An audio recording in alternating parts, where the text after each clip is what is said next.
दोस्तों नमस्कार। मैं बीएल सर आपका स्वागत करता हूं आपका अपना YouTube channel study with BL sir में।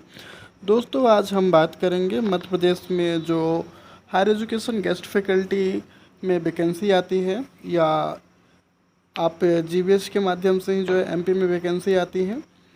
तो यह जो वीडियो है इसी से रिलेटेड है। तो मुख्य रूप से आज हम इस वीडियो में उच्च शिक्षा विभाग मध्य प्रदेश के द्वारा दो टॉपिक पे ही बात करेंगे। एक तो आपका जो आवश्यक डॉक्यूमेंट्स होते हैं वो कौन कौन से होते हैं या रिक्वायरमेंट डॉक्यूमेंट्स, और दूसरा जो आपका मेरिट सूची कैसे बनती है। तो आप इससे आपको फ़ायदा ये होगा दोस्तों कि जो कि अभी आने वाले टाइम पे ही मेरिट सूची बनेगी तो आप अपने से परसेंट है उसका कैलकुलेशन कर सकते हैं और एक अनुमान लगा सकते हैं कि आपका होने के चांसेस कितने हैं उच्च शिक्षा विभाग में ही हायर एजुकेशन गेस्ट फैकल्टी की वैकेंसी पे चयन सूची में। तो दोस्तों यदि आप चैनल में फर्स्ट टाइम विजिट कर रहे हैं तो प्लीज़ चैनल को सब्सक्राइब कीजिए, लाइक कीजिए और ज़्यादा से ज़्यादा लोगों को शेयर कीजिए। तो आइए चलते हैं अपने आज के टॉपिक पर और देखते हैं कि एमपी हायर एजुकेशन में जो रिक्वायरमेंट आती है उसकी क्या क्या डॉक्यूमेंट्स हैं और उन डॉक्यूमेंट्स के लिए क्या सिर्फ मध्य प्रदेश या अदर स्टेट के लोग भी एलिजिबल रहते हैं या नहीं। तो दोस्तों आज हम बात करेंगे MP higher education guest faculty requirement important जो डॉक्यूमेंट्स होते हैं उनमें से क्या क्या मांगा जाता है और ये डॉक्यूमेंट्स क्या सभी के लिए अनिवार्य है, यदि एमपी डोमिसाइल हैं या अदर स्टेट के लोग भी अप्लाई कर पाएंगे नहीं कर पाएंगे, यदि कर पा रहे हैं तो उनके लिए कौन से डॉक्यूमेंट्स की होती है। तो इससे रिलेटेड है ये सारी चीज़ें। तो आइए देखते हैं एक एक करके ही। तो सबसे पहले दोस्तों आपके पास 10th कंप्लीट मार्कशीट होना चाहिए, 12th कंप्लीट होना चाहिए, यूजी कंप्लीट होना चाहिए। वो कोई भी स्ट्रीम हो सकता है, बीए, बीएससी, बीकॉम और बीएससी कंप्यूटर साइंस भी हो सकता है। इसके बाद बात करते हैं पीजी में। तो पीजी में दोस्तों यदि आप जनरल कैटेगरी से ही आ रहे हैं तो आपके पीजी में 55% होना चाहिए और यदि आप कैटेगरी में आते हैं तो आपका 50% के साथ क्वालिफाइड होना चाहिए, यह अनिवार्य है। साथ ही में यदि आपने पीजी किया है उस सब्जेक्ट या उससे रिलेटेड आपके पास एनटीए यूजीसी नेट क्वालिफाई होना चाहिए, सीएसआईआर नेट होना चाहिए या जो एमपी सेट होता है वो या फिर स्लेट होता है वो, एमफिल और पीएचडी, ये यदि आपके पास है तो आप MP higher education guest faculty के लिए एलिजिबल हैं। वहीं बात करते हैं एक्सपीरियंस की। तो यदि आपने कहीं पढ़ा रखा है या पढ़ाए हैं आप तो देखिए यहाँ पे ओनली गवर्नमेंट कॉलेज के एक्सपीरियंस को ही काउंट किया जाता है। लेकिन यदि यूजीसी के कोड 28 के तहत आप किसी प्राइवेट कॉलेज में पढ़ाया है तो भी काउंट होता है। अब बात करते हैं कि जो एक्सपीरियंस है वो कितने अंक दिए जाते हैं और कितने वर्षों का मान्य रहता है। तो एक वर्ष के लिए 4 अंक मिलते हैं आपको, टोटल 5 साल के लिए मिलते हैं, मतलब 5 साल मिलते हैं। उस हिसाब से टोटल 20 अंक होते हैं आपके ही, 20 मार्क्स होते हैं।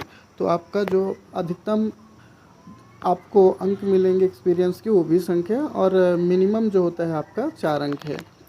आगे बात करते हैं कैटेगरी की। तो दोस्तों यदि आप कैटेगरी से बिलोंग कर रहे हैं जैसे कि ईडब्ल्यूएस, ओबीसी, एससी, एसटी, एड्स, तो आपको जो आपका पीजी में मार्क्स है सपोज दैट जैसे कि 75% है तो इसमें आपको 10% का बोनस अंक मिलता है, यानी कि 7.5% आपको क्या मिल जाएगा, बोनस अंक मिल जाएगा।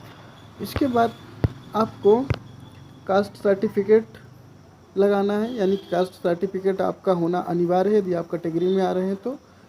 साथ ही आपका डोमिसाइल सर्टिफिकेट होना भी अनिवार्य है। दोस्तों अभी कुछ टाइम पहले डोमिसाइल नहीं मांगा जाता था, लेकिन किन्हीं कारणों बस से ही एमपी के हायर एजुकेशन के द्वारा अभी पिछले सत्र से ही डोमिसाइल के भी यहाँ पे ही रिक्वायरमेंट किया जाता है डॉक्यूमेंट्स में ही।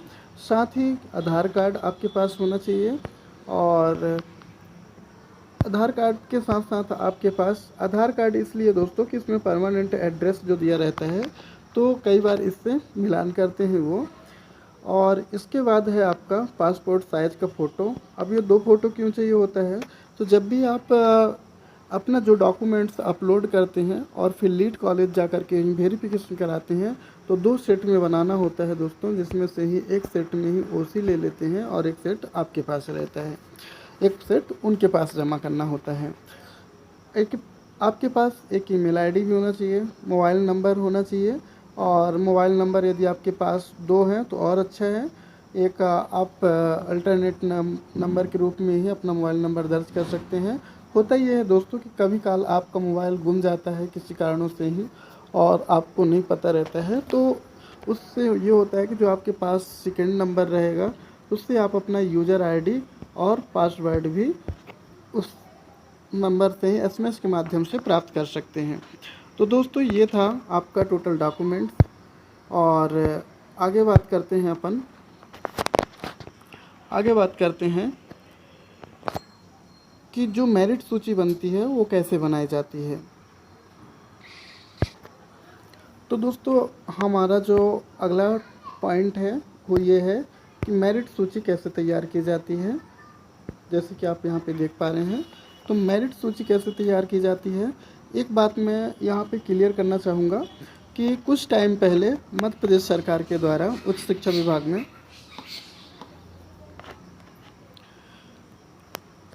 विभाग में कैटेगरी हुआ करते थे, जिसमें टोटल 4 कैटेगरी बनते थे दोस्तों, जिसमें से ही पहला होता था आपका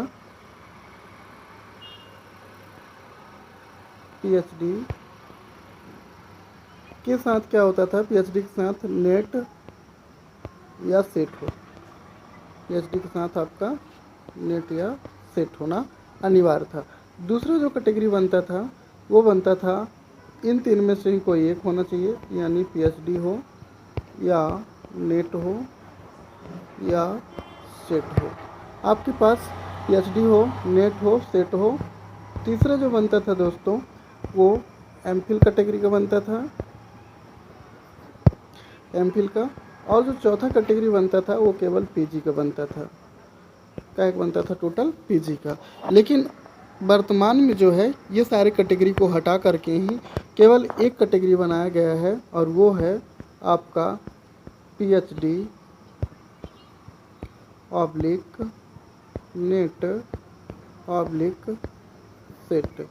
ये 3 में से ही कोई भी एक आपके पास है तो आप एलिजिबल हैं। यदि आपके पास सिर्फ पीएचडी है तो भी आप मेरिट सूची में ही आ सकते हैं, और यदि आपके पास नेट है तो भी आ सकते हैं, और यदि आपके पास सेट है तो भी आ सकते हैं। अब बात करते हैं कि मेरिट सूची कैसे तैयार की जाती है। तो यहाँ पे जैसे कि आप देख पा रहे हैं, तो यहाँ पे मुख्य रूप से ही 2 पॉइंट मतलब 2 तरीके से मेरिट सूची तैयार की जाती है। एक तो होता है, ये हम अपने अध्ययन की सुविधा के अनुसार इसे बांट लिया है। तो सबसे पहले बात करेंगे कैटेगरी वाइज, और दूसरा होता है आपका जनरल का। तो यदि आप कैटेगरी में आते हैं तो आपको 10% का क्या मिलेगा, बोनस अंक मिलेगा। जैसे कि मैंने पहले ही बता चुका है कि जो आपके पीजी में टोटल जितने परसेंट होते हैं उसका 10% आपको मिलता है। आगे हम डिटेल में समझेंगे। तो सबसे पहले बात करते हैं अपन कैटेगरी का, और एक एग्जाम्पल के थ्रू समझने की कोशिश करेंगे। तो जैसे मान लीजिए राजेश कुमार नाम का कोई एक अभ्यर्थी है और वो ओबीसी कैटेगरी में आता है, उसके पीजी में 75% मार्क्स हैं और 2 साल का एक्सपीरियंस है। तो अब उसका मेरिट सूची कैसे बनेगा। तो दोस्तों सबसे पहले क्या किया जाता है कि आयोग के द्वारा जितने भी आपके पास परसेंट है उसमें से ही 50 माइनस किया जाता है, और जो बच जाता है वो आपका पीजी का मार्क्स जुड़ता है। यानी कि जैसे आपका 75% है तो उस 75 में 50 माइनस कर दिए तो 25 हो गया। या मान लीजिए आपकी पीजी में 80% है तो उसमें से 50 माइनस कर देंगे तो आपके पास बचेगा 30। तो इस हिसाब से ही क्या करते हैं कि जितना पीजी में मार्क्स रहता है उसमें 50 माइनस करते हैं पहले। इसके बाद जो बचता है वो आपका पीजी का मार्क्स हो जाता है।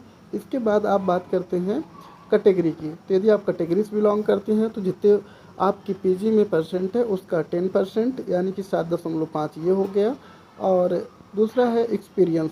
तो 1 वर्ष के लिए अधिकतम 4 अंक दिए जाते हैं, और मैक्सिमम जो है वो एक्सपीरियंस 5 वर्षों के लिए रहता है और टोटल 20 अंकों के लिए रहता है। तो यहाँ पे ही इन्होंने 2 साल पढ़ाया है या 2 साल का इनके पास क्या है अनुभव है, 2 इयर्स की एक्सपीरियंस है। तो टोटल कितने हो गए 8 अंक। अब मेरिट सूची कैसे बनेगी?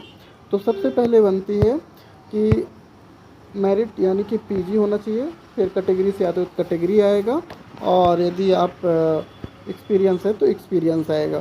तो सबसे पहले हमने देखा कि इनके पीजी का माइनस करने के बाद 50 माइनस करने के बाद कितना है 25, और कैटेगरी का इनको मिल गया वेटेज 10% तो 7.5 और एक्सपीरियंस है 8। तो इस हिसाब से टोटल इनका कितना बन रहा है स्कोर कार्ड 40.5। तो ये इनका क्या है मेरिट सूची है। अब बात करते हैं जनरल कैटेगरी की कि जनरल कैटेगरी में कैसे बनता है।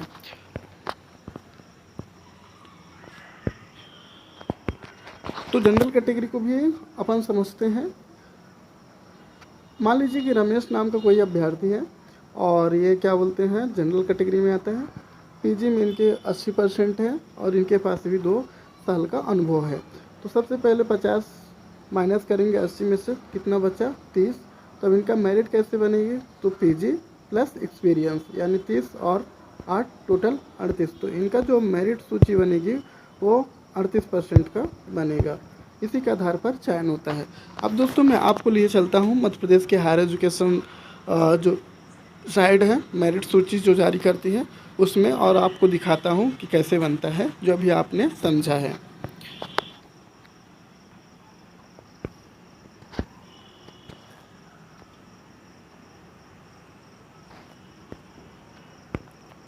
तो जैसे कि आप यहाँ देख पा रहे हैं ये एक एग्जाम्पल के तौर पे समझने के लिए है और ये जारी किया गया था 30 सितंबर 2023 को। और यहाँ पे ही साफ मेंशन है, आप देख पा रहे हैं। सबसे पहले आपका नाम और एप्लीकेशन आईडी होता है, फिर अलॉट कॉलेज होता है और कैटेगरी होता है और मार्क्स होता है और टोटल मार्क्स बनता है।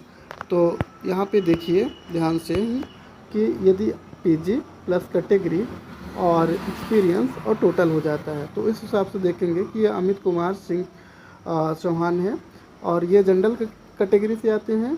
तो इनका जो पीजी में मार्क्स रहा उसमें 50 माइनस करने के बाद कितना बचा 18.80, यानी कि इनका पीजी में ही 68.80% रहा। अब ये जनरल में है तो इन्हें कोई कैटेगरी का अधिभार नहीं मिलेगा बोनस अंक, और तो इसमें से इनका क्या हो गया 18.8% ये हो गया, प्लस इनके पास 5 साल का एक्सपीरियंस है यानी कि 20। तो टोटल उस हिसाब से हो गया आपका 38.80। तो इनका मेरिट सूची ये है। इसी तरह से ही अब आप देखिए आगे कि ये है राजेश जो कि एक अभ्यर्थी ही है और ये कैटेगरी से बिलोंग करते हैं। इसमें देखिए कि इनको सबसे पहले पीजी में इनका कितने परसेंट है, मात्र 58.93% है। अब इसमें से 50 माइनस कर दिए तो इनके पास केवल 8 बचा और 8.93% बचा, और प्लस ये कैटेगरी से बिलोंग करते हैं तो जितना इनका पीजी में मार्क्स है उसका 10% तो उस हिसाब से हो जाएगा 5.89, और प्लस इन्होंने 5 साल पढ़ा रखा है तो 20 अंक ये हो गए। तो टोटल इनका स्कोर कार्ड बन रहा है वो 34.82 बन रहा है जो कि मेरिट सूची है। तो यहाँ पे हमने देखा कि यदि जनरल से आते हैं तो कैसे बनता है और यदि आप कैटेगरी से ही बिलोंग करते हैं तो कैसे बनता है। तो ये रहा, देखिए पहले कैटेगरी की बात किए थे। कैटेगरी में पहले फर्स्ट चरण में क्या होता था पीएचडी विथ नेट सेट, लेकिन अब ऐसा नहीं है, केवल पीएचडी नेट सेट 3 में से कोई एक है तो आप भी उस सूची में आ सकते हैं। और यहाँ पे ही दूसरा कैटेगरी बनता था पीएचडी नेट सेट 3 में से कोई एक, तो खाली अभी वर्तमान में कैटेगरी 2 ही रह गया है, ऐसा कह सकते हैं। तो दोस्तों आई होप कि आपको यह वीडियो आपके लिए यूज़फुल रहा और इस चैनल के माध्यम से ही आपके लिए एमपी हायर एजुकेशन में जितने भी जेबीएस हो या सेल्फ फाइनेंस से रिलेटेड हो या एमपी हायर एजुकेशन से रिलेटेड जितने भी जानकारी हैं कहीं ना कहीं आपको समय अनुसार मिलते रहता है। तो प्लीज़ चैनल को सब्सक्राइब कीजिए, लाइक कीजिए और ज़्यादा से ज़्यादा लोगों को शेयर कीजिए। मिलते हैं नेक्स्ट वीडियो में, तब तक के लिए thank you, bye, take care.